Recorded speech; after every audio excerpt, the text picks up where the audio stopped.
Hi, and welcome to Danny After Dark. If you're new here, make sure to like and subscribe so you don't miss a notification or a new episode. Tonight, we will be featuring the case of Coral Watts.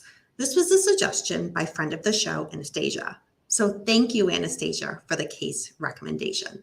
I do have to say with this case, I knew the basics, but when I started to research it, I was horrified. Every case is tragic in its own right. This guy, I left thinking evil, the definition of evil. But that's just my opinion. That's for you guys to determine at the end of the episode. So, first, let's say hello to everybody here. Welcome. Thank you guys for joining me for this case. Hey, Dylan, Renee, James, Chris, Capone. Everybody's doing well. Hi, Michael. Welcome. For those of us who are in the States, we are just about to get into Memorial Day weekend, so which means long weekend for us here. So hope you guys that are here are looking forward to the long weekend that we have ahead. Hey, Fiddle. Hey, Robert. Welcome. So this case tonight, Coral, it's a long one, I do have to admit. So yeah, hey, Anastasia, this is the case that you recommended. So it's been a long time coming, but again, this is the case that Anastasia recommended. So thank you so much. I'm so glad you're here. I was hoping you would be here. She knows this case. Oh, hey, Tony. Sorry, I didn't mean to highlight you there. So yeah, if I get anything mixed up, no, she'll point that out, but I think I did my due diligence here with the research. Hey, Corey. Hey, Nick. Nick, good to see you. All right. So let's go ahead and find out more about Coral Watts. Let's go ahead and dive on in. So Carl Eugene Watts, also known as Coral, was born on November 7th, 1953 in Killeen, Texas. His parents were Richard Eugene Watts and Dorothy Mae Young. His father was a private first class in the Army, and his mother was a kindergarten art teacher. His parents separated when Coral was just under 2 years old. He went to live with his mother, and together they moved to Inkster, Michigan. While in Michigan, Coral ended up staying with his grandmother for a while. She would later state that as a young child, he enjoyed hunting and skinning rabbits. Ooh. 1962. Dorothy married a mechanic named Norman Caesar, and together they had 2 daughters.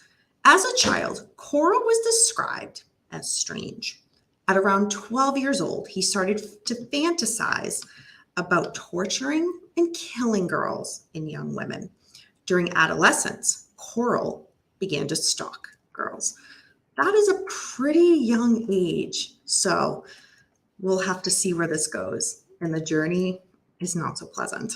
So when Coral was 13, he got meningitis. This caused him to have to repeat the 8th grade. And because he had difficulty keeping up with the other students, he continued to struggle through school. And at the age of 16, he was only at a reading level of a 3rd grader. June 29th, 1969, Coral was arrested for sexually assaulting 26-year-old Joan Gave. He was tried and sentenced to a mental institute in Detroit. According to a psychiatric assessment by Dr. Gary Ainsworth, his review of Coral stated, quote, "This patient is a paranoid young man who is struggling for control of strong homicidal impulses. His behavior controls are faulty, and there is a potential, a high one, for violent acting out. This individual is considered dangerous." Now, November 9th, 1969, Coral, well, he was released from the mental hospital, and he rarely attended his afterward outpatient treatment. How was that allowed? I don't understand. And back then, I know mental health was different, but how there was no follow-up. I know the system is very flawed, and to this day, it's still very flawed. But the fact that he could just rarely go, I was just like doing the research, missed opportunity, like such a missed opportunity, because we know where this case will go. Well, we have a few more people here joining. Hi, Linda. Hey, JKS 80s horror fan. Dylan, I'm back. Thank you for announcing your presence. I was nervous. Renee says, what do you expect when you name a boy Coral?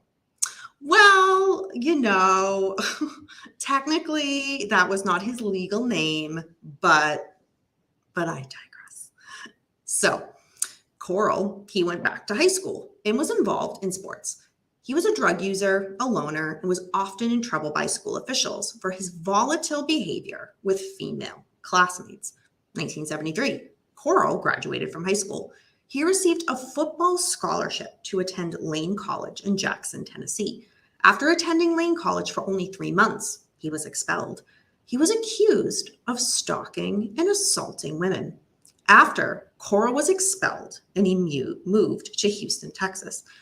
Again, I just see, and this is not just unique with this case. I mean, let me know what you guys think, where there's clear warning flags and there doesn't seem to be a lot of follow-up. So for example, he was accused of stalking and assaulting women. Okay, so he got expelled and he just moved away.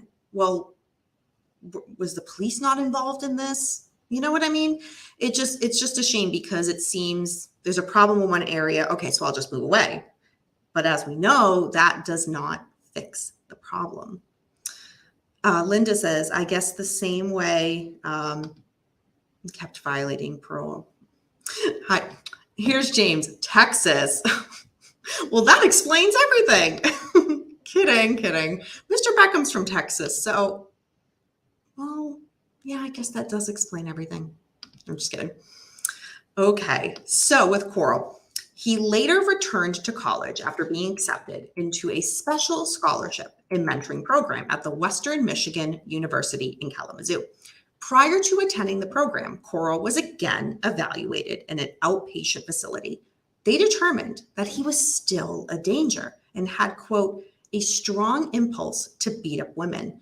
Due to patient confidentiality, they were not allowed to alert the college Coral would be attending, end quote.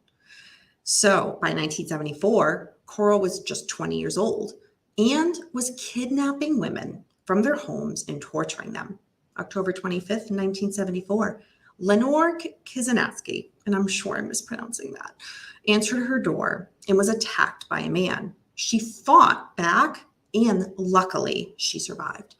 October 30th, 1974, Gloria Steele, 19 years old, was found dead with 33 stab wounds to her chest.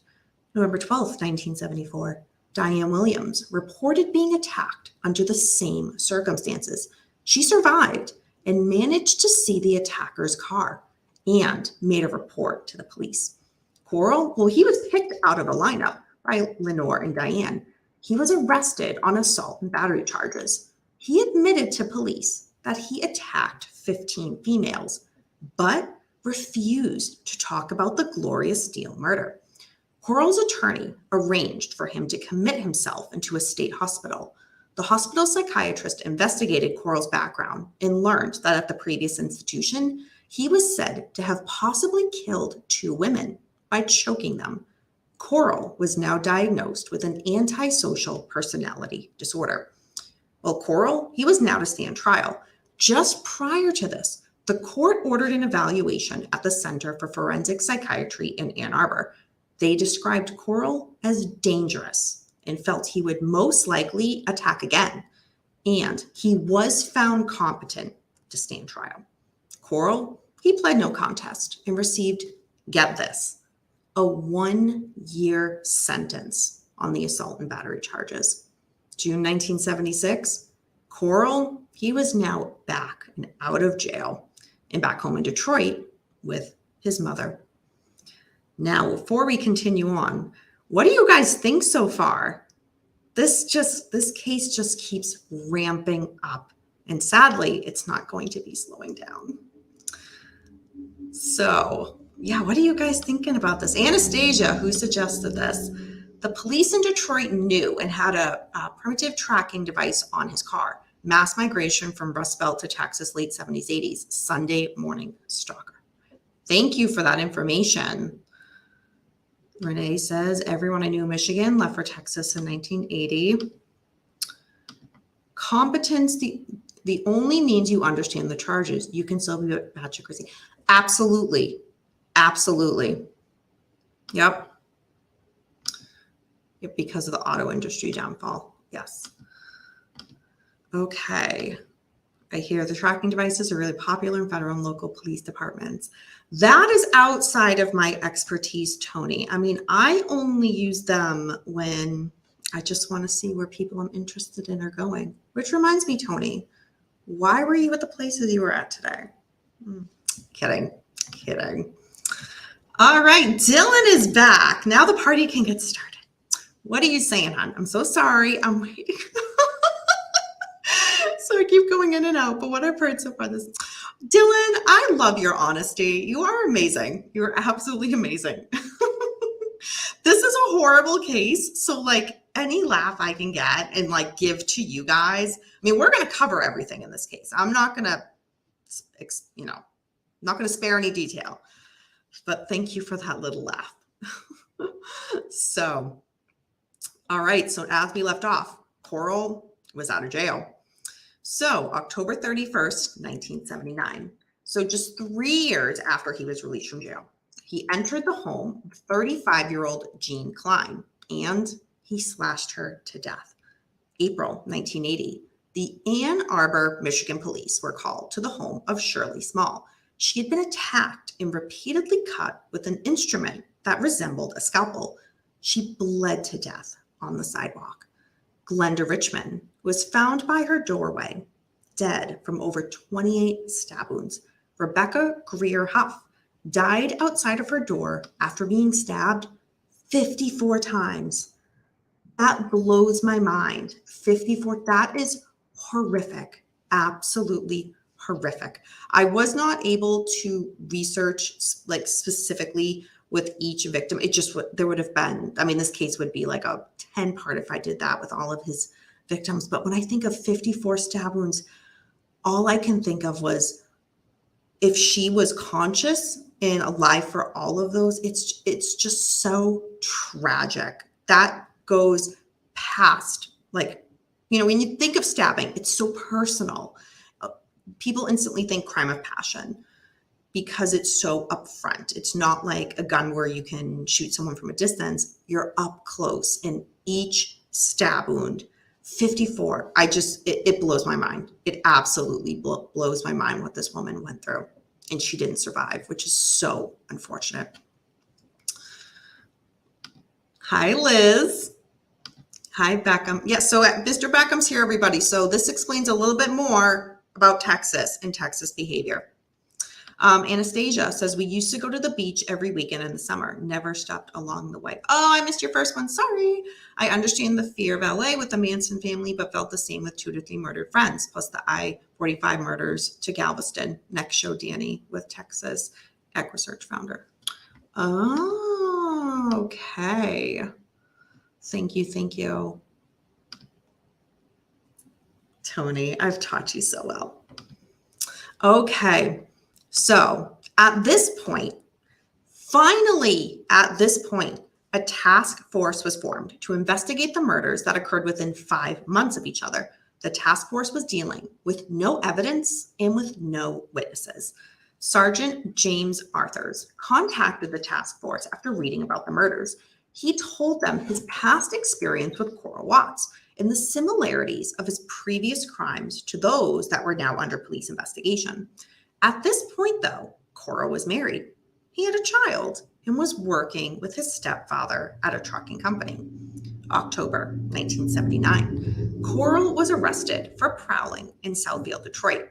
The charges, however, were later dropped. In April 1980, 18-year-old Shirley Small was stabbed to death in her own apartment. May 1980, Coral, well, he was now divorced, and his wife stated it was due to his strange behavior, which included the habit of leaving their home for hours immediately after they had sex. That is a fascinating detail. I've not come across something like that in any other true crime case that I've researched. Okay, so I'm just going to repeat that fact that she stated was one of the reasons that they separated. So he had strange behaviors. One of them included his habit of leaving their home for hours immediately after they had sex. That is wild. I don't know what. I wish I had more information on that. I couldn't find any more information on that, but that is very strange. Very, very strange. So let's see. Hello, Melissa. Thank you for joining. Okay, Anastasia adds, I was putting on my makeup and watching the news the next morning. Oh my gosh, I'm sure. So anything Anastasia says tonight, by the way, since this was her recommendation, she knows this case will be highlighted and put up. So yeah, she knows. So July 1980, attacks started to occur in Windsor, Ontario. Glenda Richmond was attacked and killed. Irene Kontraktowicz, I'm sorry, I'm sure I mispronounced that, was attacked, but she survived after having her throat slashed. Sandra Dahl was attacked. Thankfully, she lived after being stabbed from behind. Mary Angus was about to be attacked, but luckily escaped by screaming when she realized she was being followed. She picked Coral Watts out of the photo lineup, but she was unable to say for sure if he was the attacker. September 1980, again, when Rebecca Huff was attacked and killed. So a lot of this goes back and forth, right? So November 15th, 1980, an Ann Arbor woman contacted police after she became frightened when she discovered that a man was following her. So the woman hid in a doorway and police observed their suspect as he frantically searched for her. The police pulled over the car and the driver was identified, you guessed it, as Coral Watts. Inside the car, they found screwdrivers and wood filing tools. But most importantly, police found a book that had Rebecca Greer Huff's name on it. January 1981, Coral was brought in on a warrant and give a blood sample. Investigators spoke to him as well. The interview ended without any confession, and the blood test, it failed to link him to any of the crimes. Again, this is 1981, so technology is not like it is now. So although it's so disappointing because there's going to be more to come, this could have stopped everything. But I'm not that surprised that, again, the blood test was not able to connect him to anything. Again, 1981. We got to go back. We got to go back and think that. So March 27th, 1981, Edith Levitt, a 34-year-old medical student, was stabbed to death while jogging in Houston. Spring 1981, Coral moved to Columbus, Texas. He began to work for an oil company. Well, September 5th, 1981, so not very long after, Lillian Tilley was attacked at her Arlington apartment and drowned. September 12th, 1981. So, Elizabeth Montgomery, 25, died after being stabbed in the chest while she was out walking her dogs. 2 hours later, again, just 2 hours later, Susan Wolf, 21, was attacked and murdered as she got out of her car to go to her apartment. January 1982, Phyllis Tam, 27 years old, was found on the campus of Rice University. She was hanged with an article of her own clothing. During the same month, another Rice University student, Margaret Fossey, 25 years old, was killed and found in the trunk of her car. Her larynx was crushed by a powerful blow, and that produced death by asphyxiation. January 30th, 1982, Patty Johnson's throat was slashed. However, she thankfully survived the attack. I know I'm throwing a lot of murders at you guys. Let's just get through it and have a breath and then chat about it for a little bit. But again, there's more to come. So let's just get through this. And again, give each of the victims here their moment and their doom. February 7th, 1982, Elena Samander, a 20-year-old co-ed, was found strangled and partially nude in a trash bin not far from the tavern where she had spent the evening. March 1982, Emily Lacroix was reported missing from Berkshire, Texas, 40 miles north of Houston. March 27th, 1982, Edith Levitt, 34 years old, was stabbed to death as she returned home from a graduation party. Her body was found in a walkway near some apartments. Later that same evening, Glenda Kirby, who lived only a few blocks away, was attacked. She escaped the attacker's grip because his hands were bloody from the previous murder. March 31st, 1982, Mary Castillo, 20 years old, was found strangled, semi-nude, in a Houston ditch.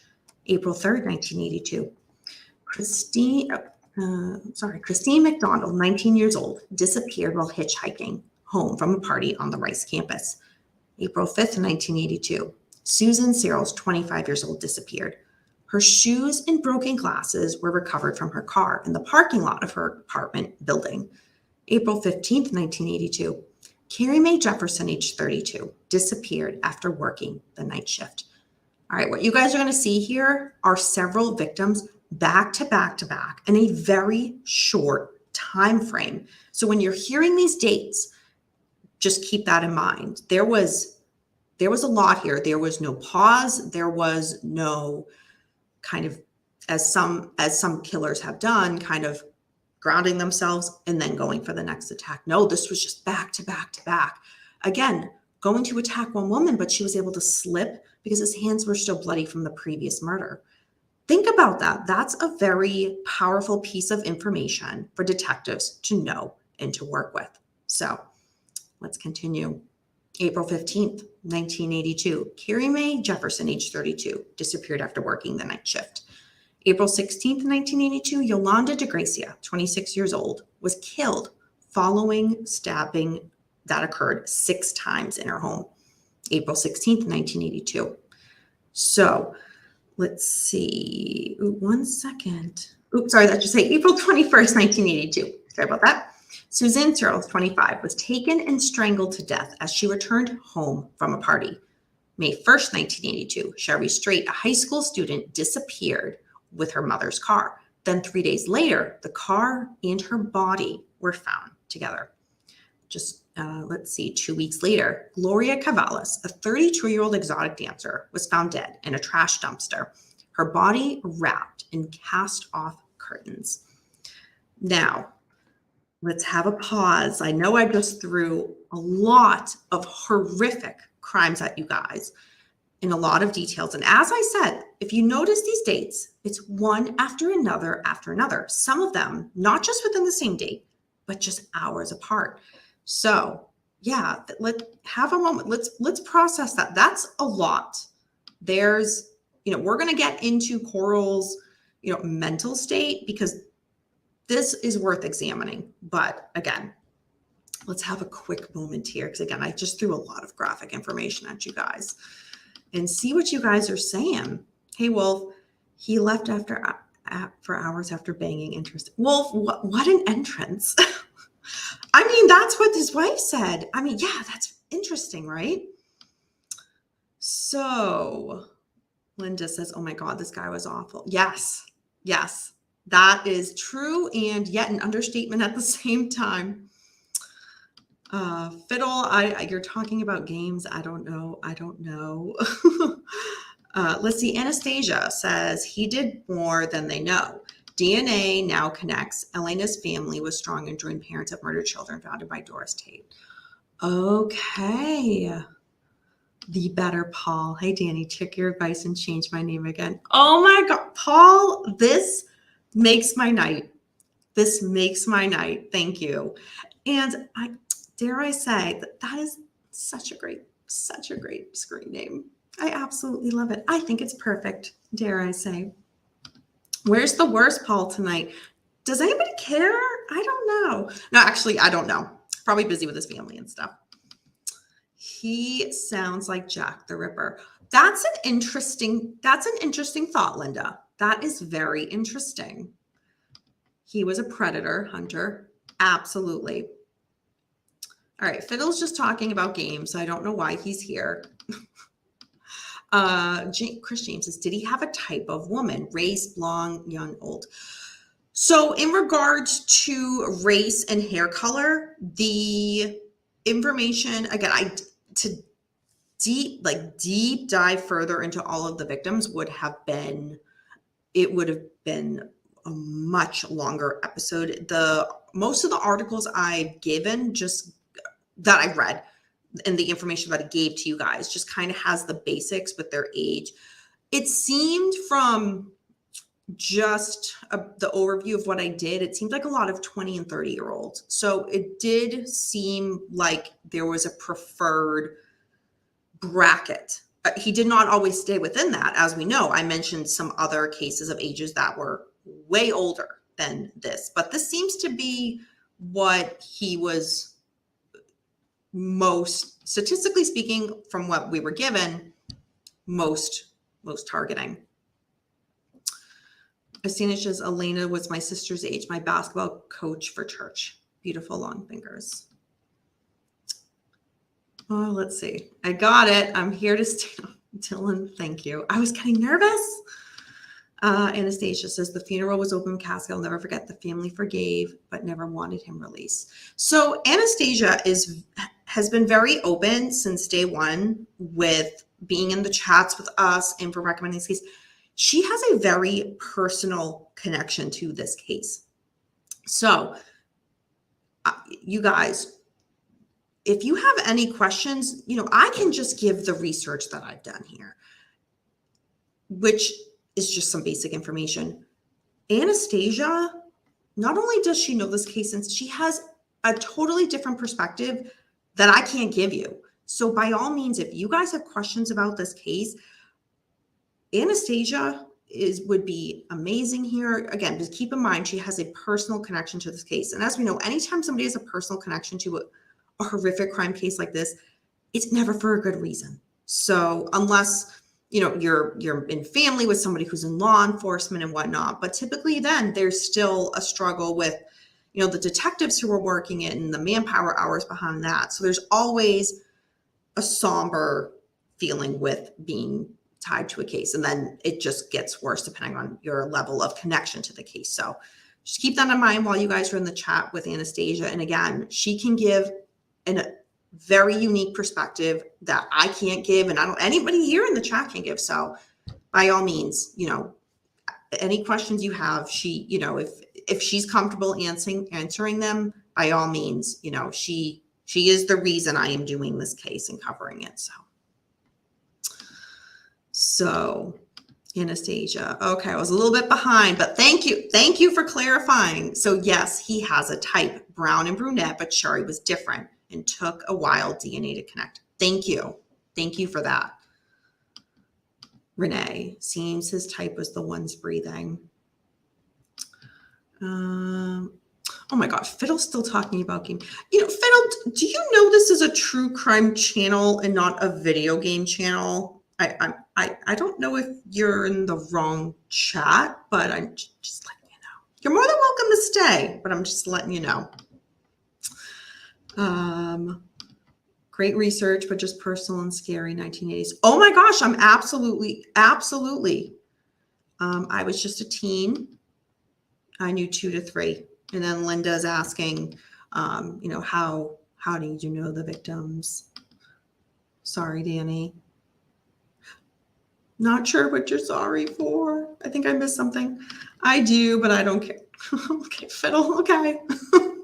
So, all right. So I'm going to continue on here with the case. And again, thank you to Anastasia for being in here with providing, again, the uniquest perspective in having inside information that I just don't have from research. So connection to the victim or the murder. Yes, Anastasia will. I'm sure she's typing out her answer to that. So now we jump back in. So May 23rd, 1982, Coral was seen while fleeing from a Houston apartment where he had assaulted tenants Lori Lister and Melinda Aguilar. He had tied them up and then attempted to drown Lori in their apartment bathtub. Melinda was able to escape by jumping head first off her balcony. Coral was caught and arrested. That same day, the body of Michelle Day was found drowned in her bathtub in a nearby apartment. Coral was held on a $50,000 bond and charged with 2 counts of attempted murder plus aggravated assault and burglary.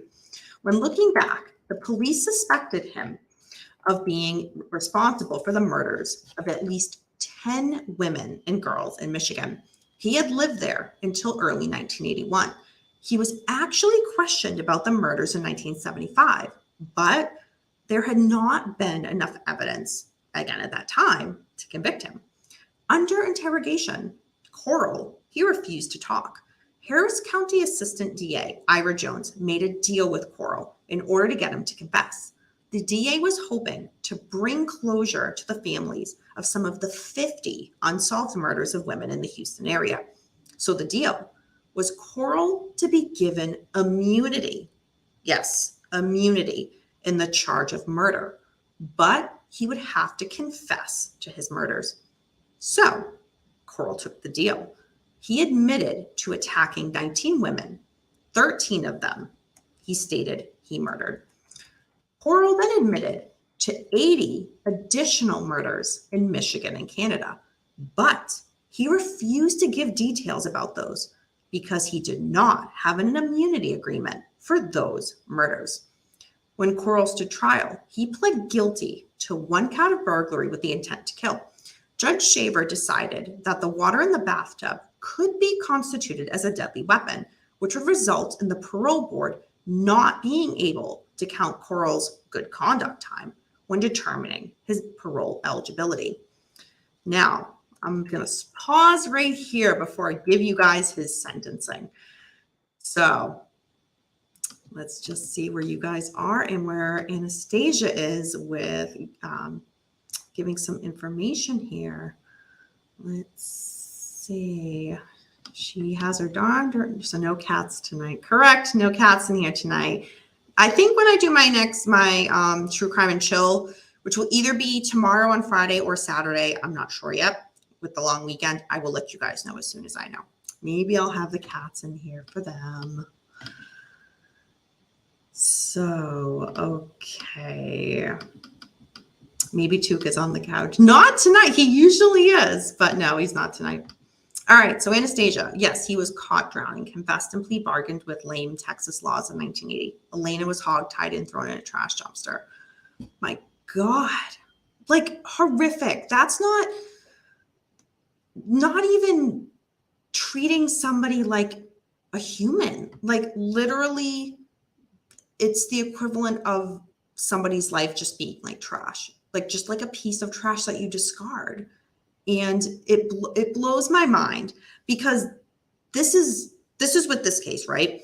Some other criminals, when they commit their murders, they take, I hate to say good care of the body because that sounds horrific, but you guys know what I mean. So it's always interesting. And I think it speaks volumes. I really think it speaks volumes. I don't know what you guys think, how somebody treats their victim after the fact. And here in this case, again, Coral, throwing somebody into a trash dumpster. I think that speaks volumes of how he views not just women, but people. So, but yeah, we'll get more into that. Jesus, 80 people. Wait, how many murders? I thought you were back, Dylan, and paid attention. If you're paying attention, you would have known. More than 80. Yeah. Anastasia, I saw her leg go over in the news, age 15. Her sisters had panic attacks going down the street. I can't even imagine. I can't even imagine how horrific the PTSD from that. I can't even fathom. So, trying to make it real from what I saw. Danny likes a moral murderer. No, that's not what I'm saying. I'm saying, okay, so you guys know psychology, that's what I went to school for. So I always am fascinated by people's behaviors. And to me, it doesn't just stop when looking at true crime. It doesn't just stop after the crime was committed. What are they doing after? Again, so I just gave the example based on, again, what Anastasia's saying, how Coral would basically discard his victims, where other killers would not necessarily do that. And then there's, for example, Ted Bundy, who not only would go back to his victims, but put makeup on them. You know what I mean? So there's different levels of how victims are treated after the fact. And I find those actions of the attacker fascinating because I want to follow what they're doing. Why are they doing it? What are the psychologists that were involved? What did they come up with? What was missed? Because if you think about it, Coral was well involved with the system from a very early age, and yet was let go, and then back in the system again, and then let go. So I like to look at that, but that's just me. Hey, Tony L, welcome. Just making sure you're paying attention. Just making sure. I think his behavior is very much like Jack the Ripper, what he did to those women. I could see how you could draw that parallel. I can see that. Yeah. What they do to the body after death is very important to their motives.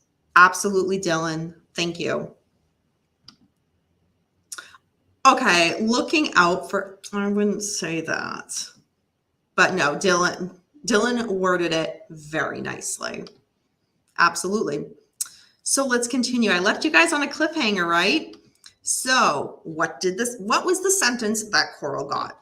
So on September 3rd, 1982, he was sentenced to 60 years in prison.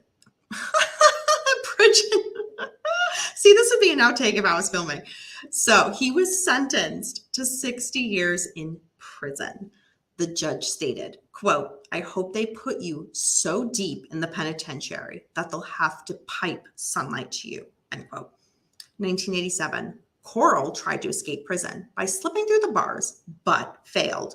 Coral then decided to begin appealing his sentence. However, his attorney did not support the appeal. October 1987, the court decided that criminals must be told that a deadly weapon finding may occur during their indictment, and fail to do so violates the criminal's rights. So let's go back to thinking about how the trial went. 1989, the Texas Court of Criminal Appeals decided that because the judge failed to inform Coral that the bathtub water could be deemed a lethal weapon, he would not be required to serve his entire sentence. Coral was now eligible for retroactive good time earned, equaling 3 days for every 1 day served. That means he would be released from prison on May 9th, 2006. Isn't that wild? That's shocking. That's outlandish. I could probably say every word I can think of, and it still would not do it justice. I get the laws. I get that. But think of the crimes that were done and good time earned. So 3 days for every 1 day served. That's insane. So, all right, we got to keep going. In the meantime, Michigan, however, they never agreed to the plea bargain. So they decided to try him for the December 1st, 1979 stabbing to death of Helen Dutchner. November 17th, 2004, Coral was sentenced to life without the possibility of parole for the murder of Helen Dutchner. December 2004, authorities in Michigan started the process to try Coral for the murder of Gloria Steele.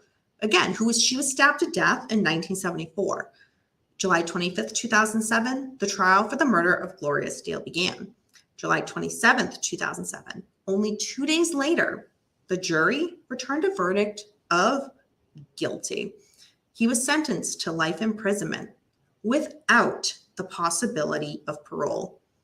Coral Watts died of prostate cancer on September 21st, 2007.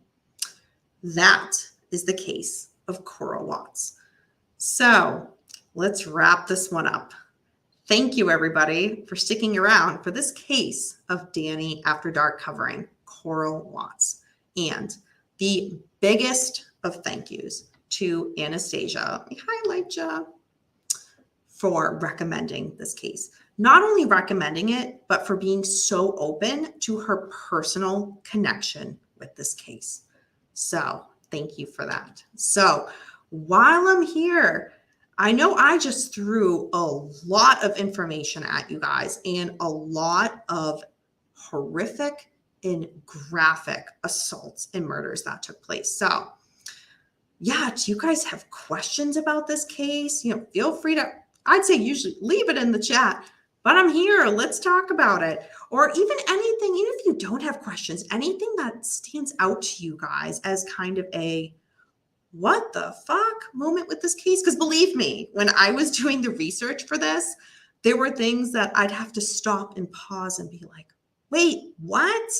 And one of them was like, I just said to you guys, the whole, again, I understand the laws that he wasn't told that the bathwater was deemed a lethal weapon. So now retroactive good time. Again, 3 days for every 1 day served.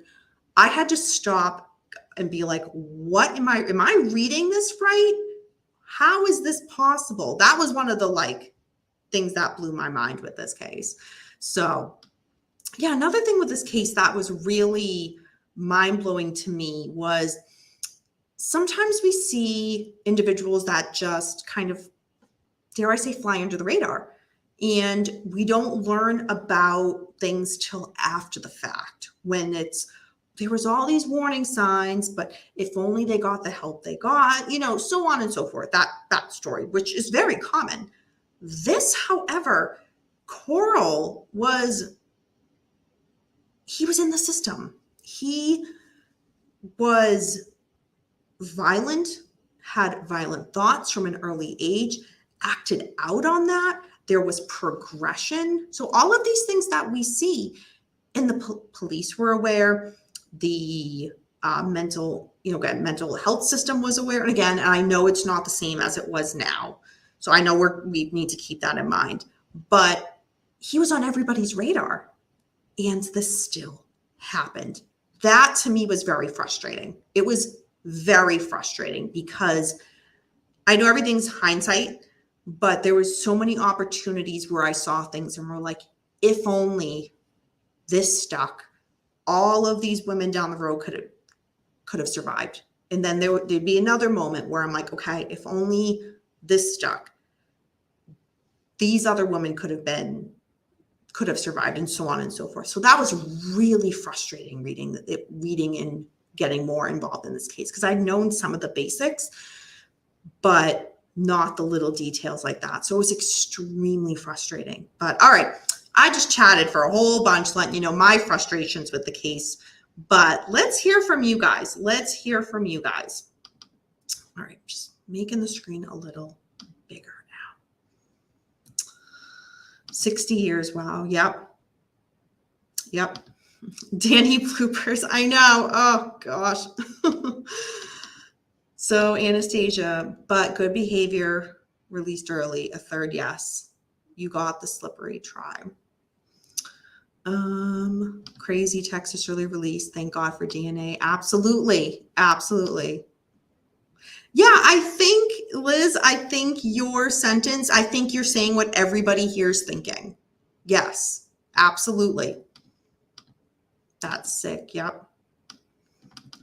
Dylan says, what the fuck? How could that even be possible for someone like him? Should it even be possible to get a good behavior earlier release?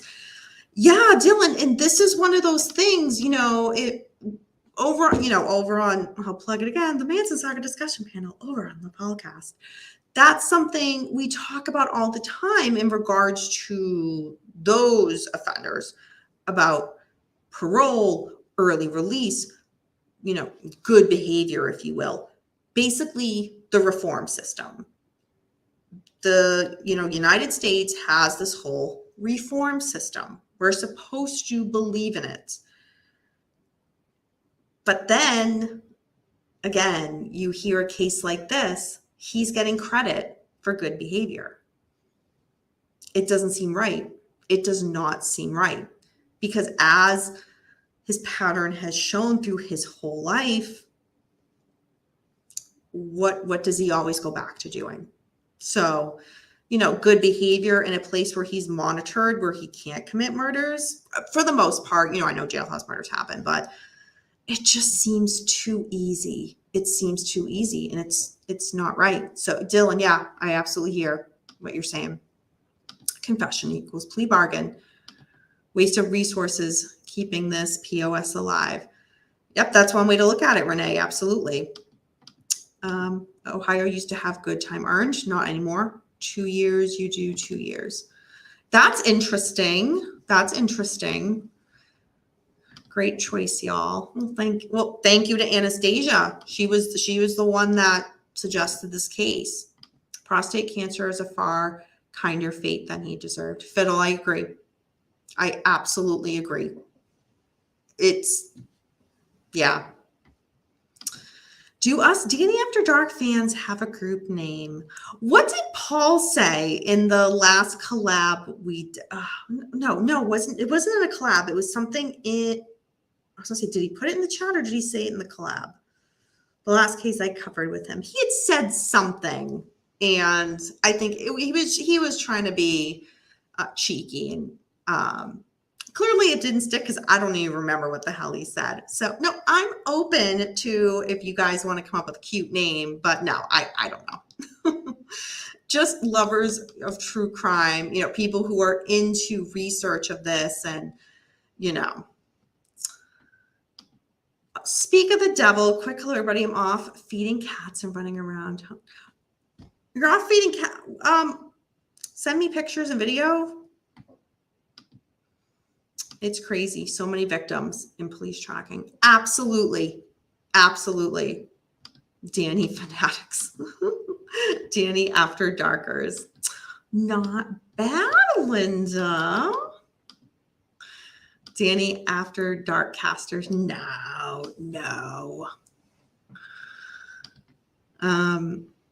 He wasn't capable of help. Clearly.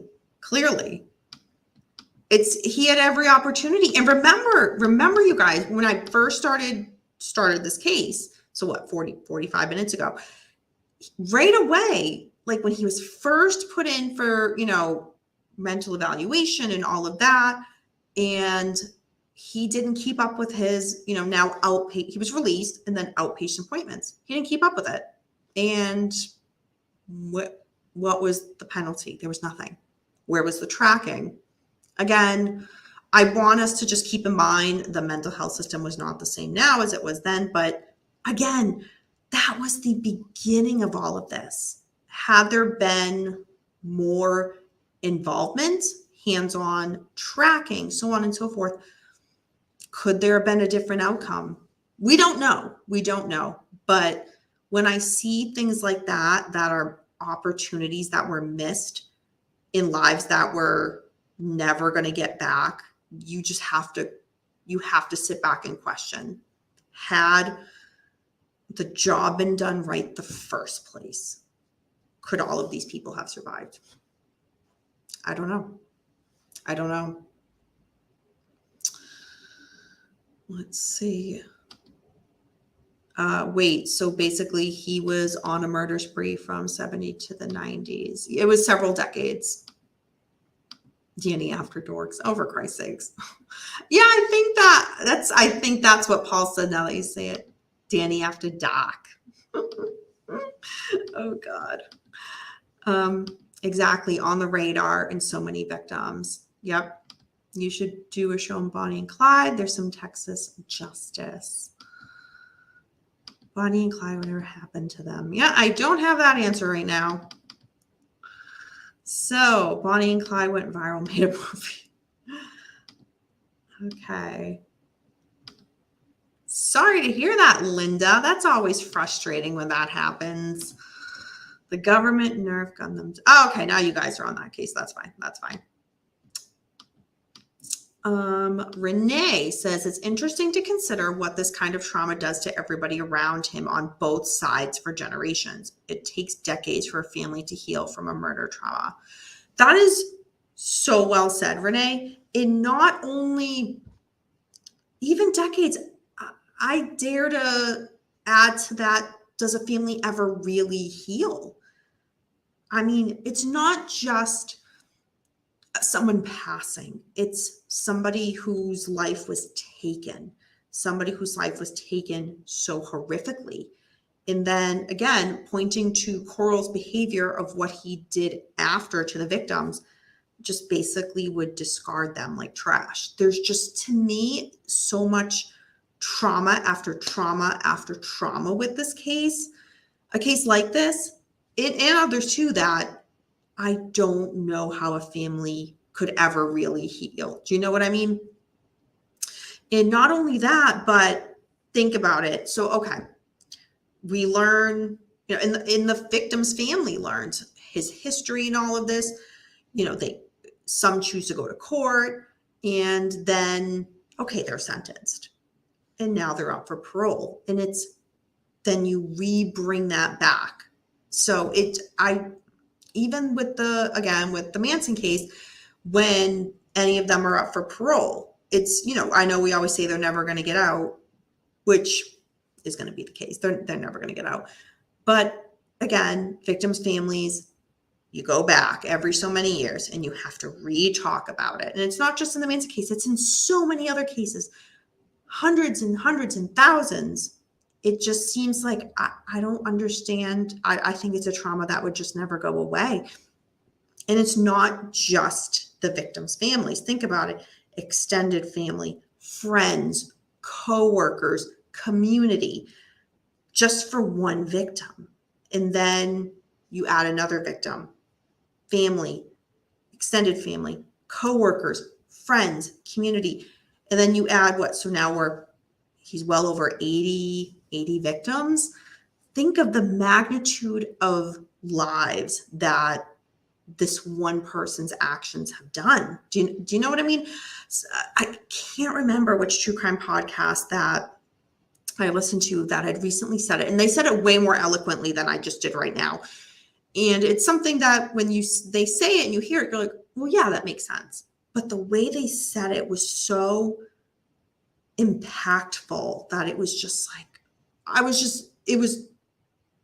you had to stop and think, because you're like, holy shit, one victim can impact so many people. And then when it's however many victims in this case, it's so many people's lives affected. And then switching gears, Danny's death cult. You know what, Dylan? That's my favorite right now. I'm going with that. Death cab for Danny. Oh God. Let's see. All right. I'm a little behind, so deal with me while I catch up. Okay. Hi, Amy. Welcome. Oh, thank you. You were so sweet. Bonnie and Clyde would be interesting. Dallas. Oh my. More Texas stuff, you guys. I'm to get Beckham involved. Okay. Are you doing the Chris Watts case? Yes. You are not the only one to suggest that. I wanted to kind of cover some older cases, if you will, before I touch upon some of the newer ones. And to me, that I still consider that a bit of a newer one. But yes, I will 100% be covering that. That case, oh my God. It blows my mind right now that Chris Watts is like the it guy right now in jail. Like, it was Scott Peterson for so long, and now it's Chris Watts. And part of, again, when I research true crime, I deep dive. And if you guys, going back to this for a second. If you guys are into, so a lot of social media accounts from families of victims themselves, even the perpetrators, a lot of the social media accounts are still active. So, the most recent case we all know, Gabby Petito, her Instagram is still up. Gypsy Rose Blanchard, the account she shared with her mom, Dee Dee, that account is still up. The Shanann Watts, her Facebook page is still up. I have gone through her Facebook page, thoroughly through it. It's heartbreaking. It's so heartbreaking because, again, we'll get into that case when I do cover it, but it just gives, and I know the whole social media versus real life type thing, I get that. But she speaks so lovingly of her husband and these family photos and all that. And so to look back at these posts, in hindsight. It's very sad. It's very sad. But yeah, it's a public Facebook account if you guys want to look at it. So something to do while I'm prepping for that case. Okay, all right. So Tony's digging it too. Danny, check out a story about a father and son cult, the Lundgrens. Why does that sound familiar? I don't know. Oh, I know. Yeah, that might. See, I say like that might be one I talk about in the like true crime and chill, but like, oh, I don't know.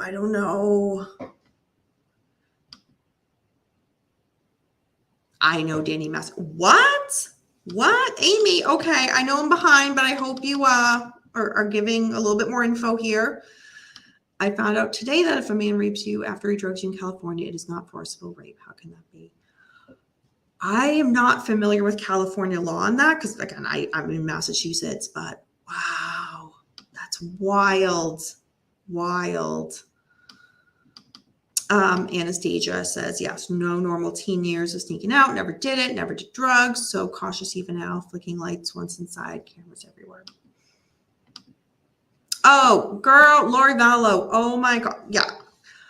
Check out my True Crime and Chills each week if you have not been. I've been talking about that woman. Amy, I've been following that case since like years ago. So now that like she was at trial, it's like I've been waiting. And yeah, found guilty. So yeah, and she's now facing charges in another state. And we still have to wait for Chad Daybell, the prophet Chad Daybell, his trial. Yeah, that's going to be interesting. So, or the storm, as we now know. DNA application of the future. Connor Bat State in Ohio shot, killed 9 people, August 4th, 2019. I've not heard of that, Tony. Let me take a quick screenshot of that because otherwise I'm not gonna remember. Thank you. Okay. I've seen the accounts you're talking about. Really sad. Yeah, Dylan. Absolutely. He's been a customer for several years. Lives in my town. Interesting. Genghis Khan was on TikTok the other day. I'm not on TikTok, so that would be interesting, though. Killer of 10% of the world's population or something. Yeah. So, hey, Troy, welcome. I'm just winding everything down. So another account of somebody that I did not, like, I should have known that they were on social media. Beckham was the one to tell me because it came up in a True Crime and Chill I was doing. And I just happened to be talking to Beckham about it. And again, it's an off-related case. And he's just like, oh, yeah. And the person I'm referring to is OJ Simpson. So OJ has a Twitter. And I guess, I don't follow it. I'm not on Twitter. And yeah, I forget which case it was now. It was like weeks ago for True Crime and Chill I did when OJ did a tweet talking about the ski slopes that he would bring Nicole to and so on and so forth. I'm thinking, OJ, like, what are you doing? Like, what are you doing chiming in on another murderer's case, reminiscing about you? And like, it blew my mind. And of course, Beckham's like, oh yeah, he's on Twitter and so on. And I was just like, oh my God, people follow this guy on Twitter. Why? But yeah, that's that. So I don't know, folks. I'm not on TikTok. I'm not a 14-year-old girl. James, thank you for clarifying the TikTok part. And more so, thank you for clarifying that you're not a 14-year-old girl. Because yeah, we just want to be up front here. Danny After Dark. Stay inquisitive, Danny. Thank you, the better Paul. I'm reading the autobiography of Pee Wee Gaskins, a horrifying serial rapist and killer. To hear all of his own words is fucked up. Yes, I covered that case. That was a case suggestion. I can't remember who recommended it.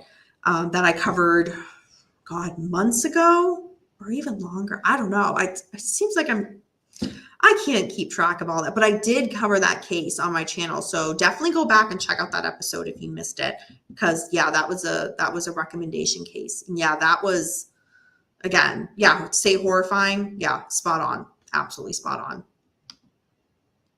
Yeah, no, Amy. Yeah, there's certain cases with that it's one of those, it's kind of, yeah, it's rare that, and there are some cases where even someone will suggest it, or I'm going to do this case, and I get like halfway through or even more than halfway through, and I'm like, I can't do it. I can't do it. There's something in there that it's just too much. So yeah, I hear you. Yes, please do. And while you're there, just catch up on all of the episodes.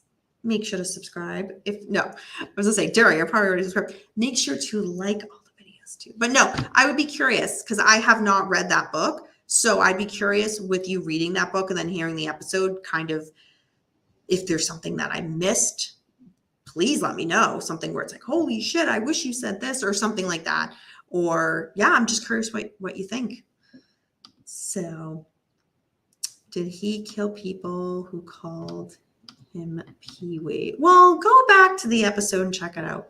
But no, that's not why. Linda. Oh, that's a conversation for another day. I can send you a PDF of the book if you want. I was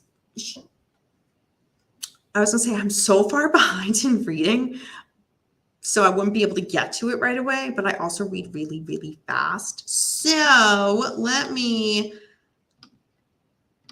Hi, welcome. I'm like just finishing up, but welcome. I'm going to post, Chris, my email in the chat if you can email there. So hey, Danny, after dark at gmail.com. Make sure that goes through. Yes. Okay. Thank you, Chris. All right, everybody. I'm sorry, I know you just arrived, but thank you all for joining me for another weekly episode. So I was a little off this week with dates because on Tuesday we did a show, me and Paul, over on the Paulcast. So that kind of messed up my timing here this week. So my apologies for that. So I will be doing the True Crime and Chill. It will either be tomorrow, which is Friday, or on Saturday. I'm not sure yet. I'm still figuring out. It's okay. Long holiday weekend. So I'm just trying to figure out what, plans and what kind of works out best. But as soon as I know, I will post and get the event page up for you guys. So, all right. Thank you, everybody, for joining me. Thank you, everybody, for your wonderful and thoughtful input and questions on this case. And again, the biggest of thank yous to Anastasia for recommending this case and for being so open and honest about her connection to this case and answering questions for you guys that I couldn't know from the research, just giving that unique perspective that sadly she has to this case. So, all right. Good night, everybody. Have a great rest of your day. And remember, we don't live in darkness. Darkness lives in us. Bye, everyone.